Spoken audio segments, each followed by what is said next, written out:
Okay, I think this is live. I'm Killian. I'm the host of the Questionable Perspective. This is a new podcast here. I'm starting out, so bear with me. It's gonna be probably gonna be some challenges. Like I literally just ran like 10 minutes of this, and I realized that my sound was not on, and I was kind of on a roll, so that hurt me in the soul. I was really fucking that shit up. So let's see if we can get back on that roll. Let's see if we can go back to that. Give me 1 second here. Okay, so we're going to talk about Mike Bloomberg, Democratic elites, and why the Democratic elite are oligarch enablers and how this helps their power. So I want to start out by watching a video that was on MSNBC relating to Mike Bloomberg, relating to Bernie Sanders on the night of the Iowa caucuses. So I'm going to switch to that really quick. Bear with me as well because this setup is a little slower, so I can't full screen this yet as I'd like to, but I can play the video and get the audio, and that is the important part. I mean, there is no Democratic establishment anymore. There's not even a Democratic Party anymore. The Democratic Party is a meaningless notion. That the party, like the Republican Party, has been hollowed out and privatized to a large extent.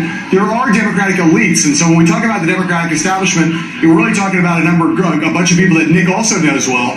Sorry about that, guy. Well, just what Nick said, I think that's right. I mean, there is no Democratic establishment anymore. There's not even a Democratic Party anymore. The Democratic Party is a meaningless notion. That the party, like the Republican Party, has been hollowed out and privatized to a large extent. There are Democratic elites, and so when we talk about the Democratic establishment, we're really talking about a bunch of people that Nick also knows well, which really means Democratic donors. And Democratic donors are freaking out over the prospect of a socialist. I would say if you talk to the average Democratic donor, big money donor, not small dollar donor, in New York City, they are almost as concerned, if not equally concerned, about Bernie Sanders being the nominee as they are about beating Donald Trump. And Sanders poses an incredibly intense threat to that. I think, as Nick said, right now, I will lean into this, Nicole. I think, it's a jump ball here, but there's a candidate who's the tallest candidate on the court right now, and that's Bernie Sanders at this moment. Now, that doesn't mean he will get the tip, but he's the tallest candidate on the court coming into the caucuses tonight, and if he wins here tonight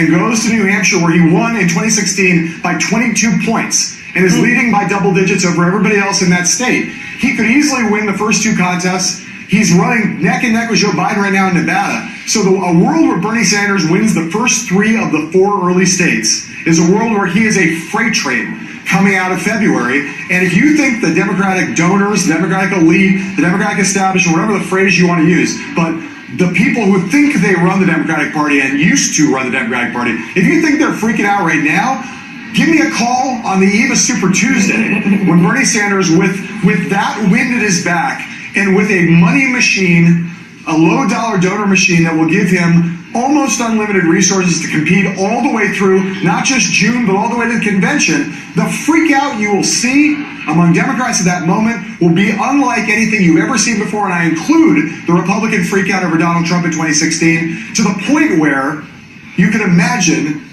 a movement of people to do the thing I never thought possible, which was to try to move the entire moderate wing of the party behind Mike Bloomberg. And if you'd asked me whether I thought that was possible 2 months ago, I would have said you were out of your mind. But I don't think it's totally impossible right now if the Sanders scenario plays itself out. Jonathan Allen, I'm giving you the last. Okay, so what we got here is 1 second.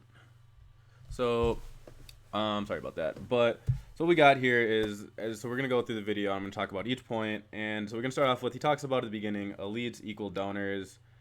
And what does that mean? More money that you're giving to somebody, the more donations you're giving to somebody, the more power and influence that you are able to wield over this party. So these Democratic people, these elites with all this money, these millionaires and billionaires funding the party, are the ones effectively in control of the party.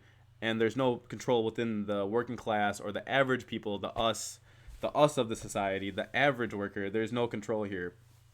And they have the power and the influence, effectively acting like oligarchs. In fact, they all are oligarchs, and we'll get to that later in the video. So he talks about the freak out that is coming. So why are they freaking out? They're freaking out because Bernie Sanders challenges that power.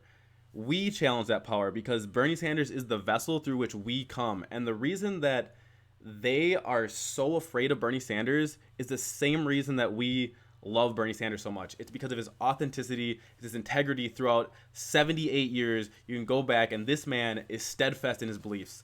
And they know that, and we know that. So we galvanize behind him. But they galvanize against him because they realize that they cannot control him. He's the vessel for us, and they cannot wield the power over him with which they wield the power over these other politicians, over these Bidens, these Warrens, these Buttigieg's. They cannot do that to Bernie Sanders. And he challenges their wealth, and let's be honest about that. They are not materially affected by a Donald Trump presidency. They're affected by the mean rhetoric that he says and all this bullshit, and the fact that now the political landscape allows mean rhetoric, which liberals don't like because they're so sophisticated. But besides that, I mean, Bernie is a huge threat. So he also talks about how Bernie is a freight train if he gets behind Iowa, New Hampshire, and I agree with that. If he gets Iowa and New Hampshire, which we'll see how these Iowa's results go, that's some bullshit that's going on right now, but that's for another video. But so he's a freight train if he gets those two. I agree with that. But the thing is that he's always been a freight train. The mainstream media has just now decided to notice it because their strategy prior to this was to just ignore Bernie Sanders. And by ignoring him, they thought that they could sap power him. And then once in a while, they'll have pundits on who are unfavorable to him come and talk some shit about him, tell him he's sexist, even though he's got the biggest woman coalition with all these women of color, the squad behind him, and all this stuff. And now they realize, and they're like freaking out. They're like, oh, all the numbers that we've been seeing for the past year, the man who almost beat Hillary under some bullshit conditions is a threat. No shit, he's a threat. So now they're freaking out, and it warms my fucking heart to see them fucking freak out. And the thing is, though, is that this man is going to be a freight train, but freight train, if you get the momentum, if something's coming down a hill, the more weight you add onto it, the faster it goes. So if he's a freight train and there's weight and he's going downhill, it goes boom. And you know who's adding weight to this? The people. We, the people, are adding weight. So every time Bernie galvanizes us, that freight train goes even harder. That freight train goes even faster, and a bigger collision is coming. A bigger upheaval of the system is coming. So he talks about them believing they run it. He thinks because they have ran it. Because they have ran it in the past. They have manufactured the consent, they've put the window of discussion of what is and what is not right and acceptable to discuss, and made it so that we are sheep herded into a certain direction, yet all while pretending that they are different from the Republican Party, but they are effectively the same, and I will get to that later. But now the people, Bernie Sanders is the vessel that is allowing us, the people, to now be in control. They realize that us, the people in control, means that they are no longer able to exploit us. They are no longer able to treat us like dirt and all this other shit that's allowed to happen within our political landscape that's just normed in our culture. They realize that this is not a normal presidency that Bernie Sanders will bring across. This is a change of perception. This is a change in values, and that is why Bernie Sanders is coming for them. And these people that are donors that think they control them, once more, just speaks to the oligarch problem. So he talks about the fact that they are more afraid, or they're the same or more afraid of a Donald Trump or a Bernie Sanders presidency than a Donald Trump presidency. So let's sit back and think about what that means. That means that they are just as afraid of the man that's give people health care, that's going to give people free education, that's going to make our society better, because those are all benefits to our society. These are not burdens. And they're comparing, yet at the same time, they're afraid of Trump, because Trump is also not an existential threat, but he's a threat to how business is done.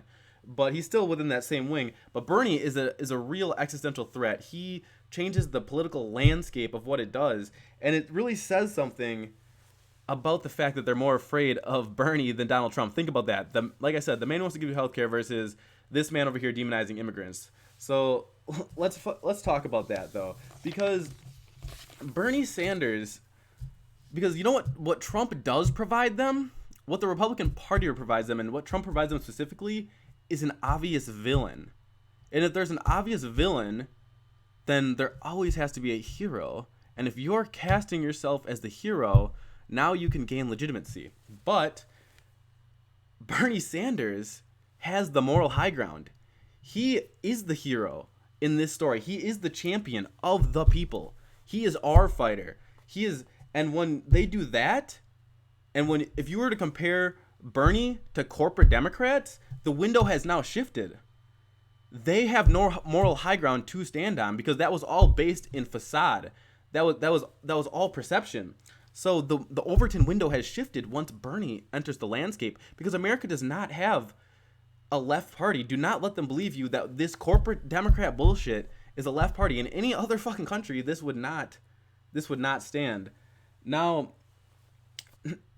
this is kind of similar to Coca-Cola and Pepsi. Coca-Cola and Pepsi both need each other to coexist. It's this perception of a rivalry that fuels them. And it's the same illusion of competition that fuels the Democrats and the Republicans. It's tribal, yes. And there's been, and studies show, I've done research, studies shows that tribalism is increasing between Democrat and Republican, but these are tribes. There is, when you get them close down, this is all mental. When you really look at policy differences, when you really look at ideology differences, these are two wings of the same bird. And it makes them seem, you need these two parties, because without two parties, it makes it look like you only have one choice. And if they make it seem like they are so different, it makes you feel like there is a spectrum of debate, and there's this illusion of choice now grows. But once you realize that these two parties are a lot closer than you realize that they have boxed you in, and no longer do you really have a free decision of who you're deciding between, because the window of what is acceptable discussion and debate is now it is now tinied into one box. But now that Bernie's in, this opens up a free society, or at least another perspective is in. I mean, not just Bernie's perspective, but other perspectives in general that are allowed outside of this Overton window and this illusion of choice. And the fact that it's made an illusion and that it's being enabled by these people makes it even that more malicious and makes it that more devious. So I want to talk about, I'm going to have a lot of videos on this, and I'm really excited to talk about this. So now I want to turn to Nina Turner. I want to show you, I love Nina Turner. Hello, somebody with these hands. I love me some fucking Nina Turner. Saw in Minnesota.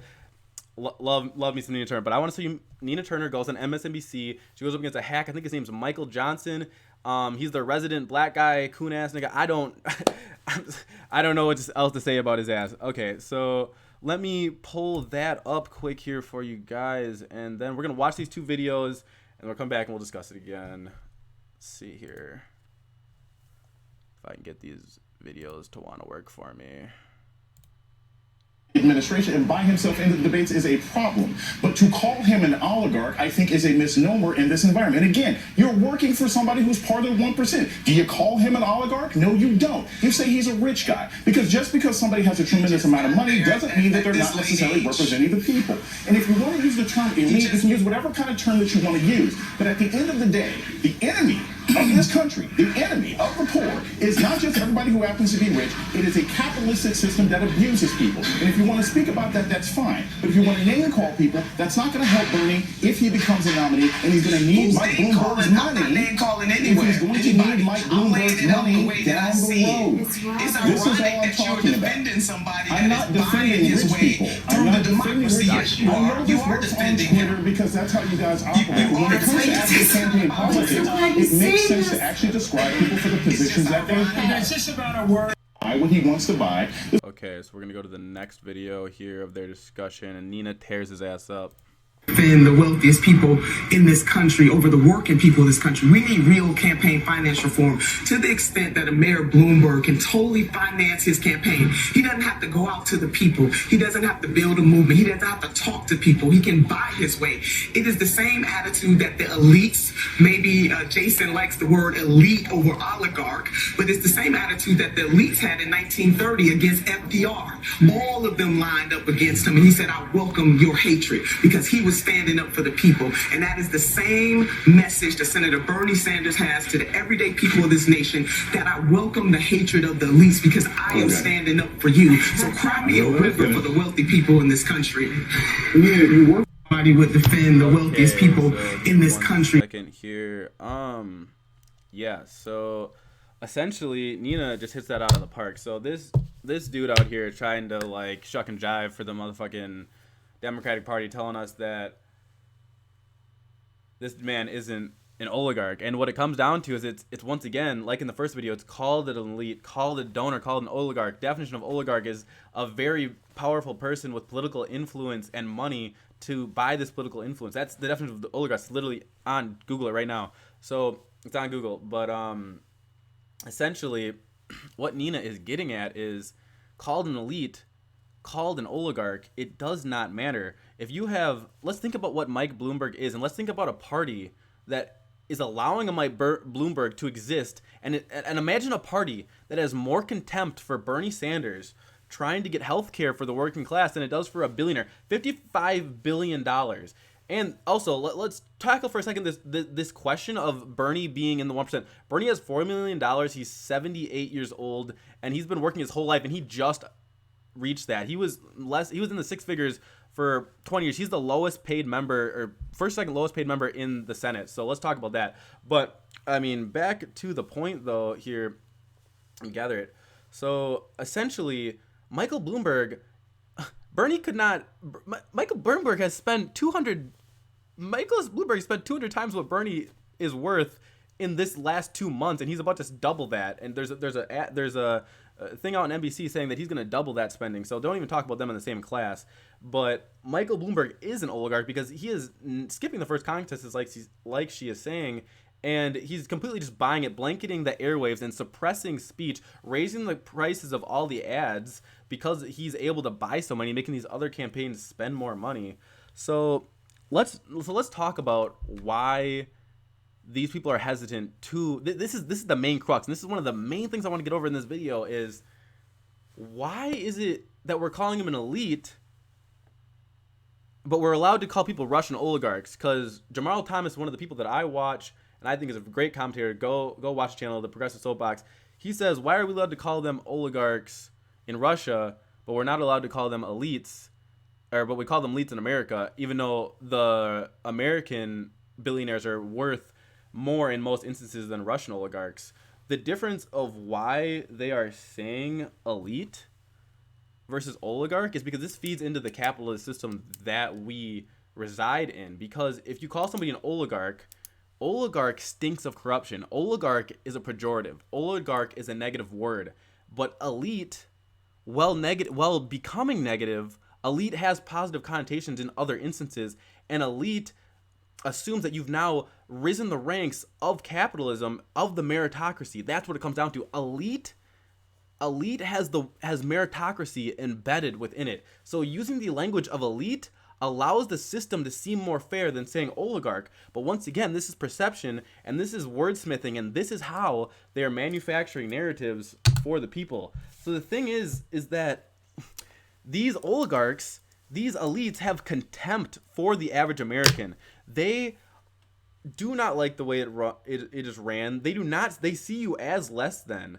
And that's why they're using the word elite. That's instead of the word oligarch. They see us, the American people, as less than, because as we gain power, they lose power. And even if they have $100 million, but we all now raise our wages to $60,000 and we can collectively be happy or whatever, now we're not so easily gamed by this system, and this reduces their power.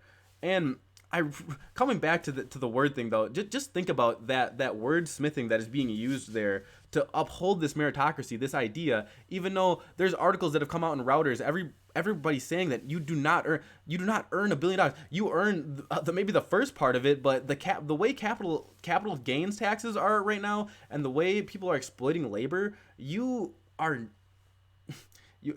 not as special as you want to believe that you are. And that's just the problem. And these people, because they feel like they're so special, because they see that they feel like they're so powerful, and they are powerful in the context of the system that we live in, not in 100. If it was a different system, then these people wouldn't be powerful at all. So going back to that, though, they are good. So these people, these oligarchs, they are good with us dying for not having health care. These oligarchs are good with us not being able to educate ourselves. These oligarchs are okay with Johnson & Johnson poisoning our fucking baby powder that we rub on our kids. These oligarchs are okay with these things because, the Democratic Party has allowed all these things to happen. These oligarchs, Michael Bloomberg was a fucking Republican who voted for fucking John McCain and George W. Bush during the height of the Iraq War. This is who they're galvanizing themselves around. Tell me that. They've been screaming that Bernie Sanders isn't a Democrat for the last 5 fucking years, and now we got this dude over here who flip-flops every fucking day, who's got this and that. The dude was for stop and frisk, basically stop and fondle, one of the most racist programs that led to just the harassment and the erasure of the Fourth Amendment rights of black Americans. This man said that legalizing weed was the stupidest thing he's ever heard, and wanted to raise taxes on fucking Big Gulp. So now you tell me a Democratic Party that is doing these things, and the Democratic Party that only just moved $15 minimum wage, only just started talking about even a public option, even though that's ass, but before they wouldn't even go that far. The only reason that they went that far is because Bernie Sanders has moved the discussion debate, and that's the thing, is Bernie Sanders, they see that the discussion debate is already moving, so they are afraid that this discussion of debate is going to move so far away that they're depowered. And when it comes down to it, and it's funny too, because Iowa just showed at the Iowa caucus, the whitest ass motherfucking state, these rural people just showed that 60% of the people are in favor of a Medicare single payer style system.